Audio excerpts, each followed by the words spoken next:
and welcome to Connect the World. I'm Linda Kincaid in Atlanta, sitting in for Becky Anderson. Good to have you with us. Well, we are watching an unfolding story at New York's JFK Airport. Emergency medical personnel on the scene right now after an Emirates Airlines flight arrived from Dubai. A source tells CNN about 100 passengers on board are reportedly feeling ill. Emirates has issued a statement saying about 10 passengers on the plane were sick. Well, so some conflicting reports say. Let's go to CNN's Athena Jones live from New York. Athena, this Emirates flight 203 coming in from Dubai. What can you tell us?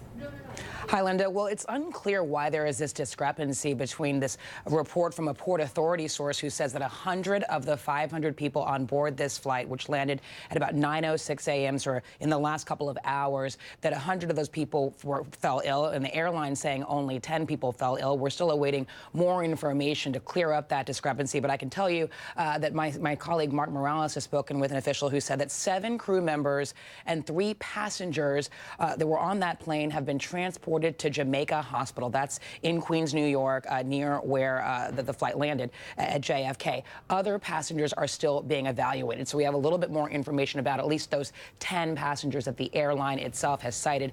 There's also some interesting information we're getting from a passenger who also spoke with CNN. Her name is Erin Sykes, and she said, "I asked the stewardess for a mask before we even took off, but there was none available. Yet it was so obvious that a large number of people were ill well before takeoff. It had nothing to do with bumpy weather, as we had a smooth ride. People were coughing the whole time. Now some people have fevers over 100.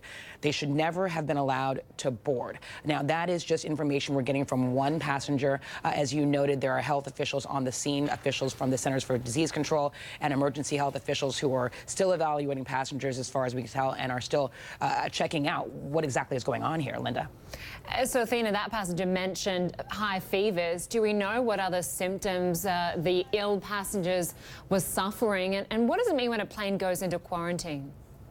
Well, in this case, it means that the plane has been taken to what a Port Authority source called a hard standing area, so an area separated from other planes so that these health officials can come on board and evaluate these folks. Now, when it comes to the symptoms, the CDC is calling it an unspecified illness. Now, you heard this passenger, what I just read to you, saying that people were coughing, people had symptoms of a fever. We're still awaiting more information on exactly how best to describe these symptoms, so I don't want to mention symptoms that we haven't really confirmed yet. Linda? All right, good to have you staying across that for us. Athena Jones from New York, thank you.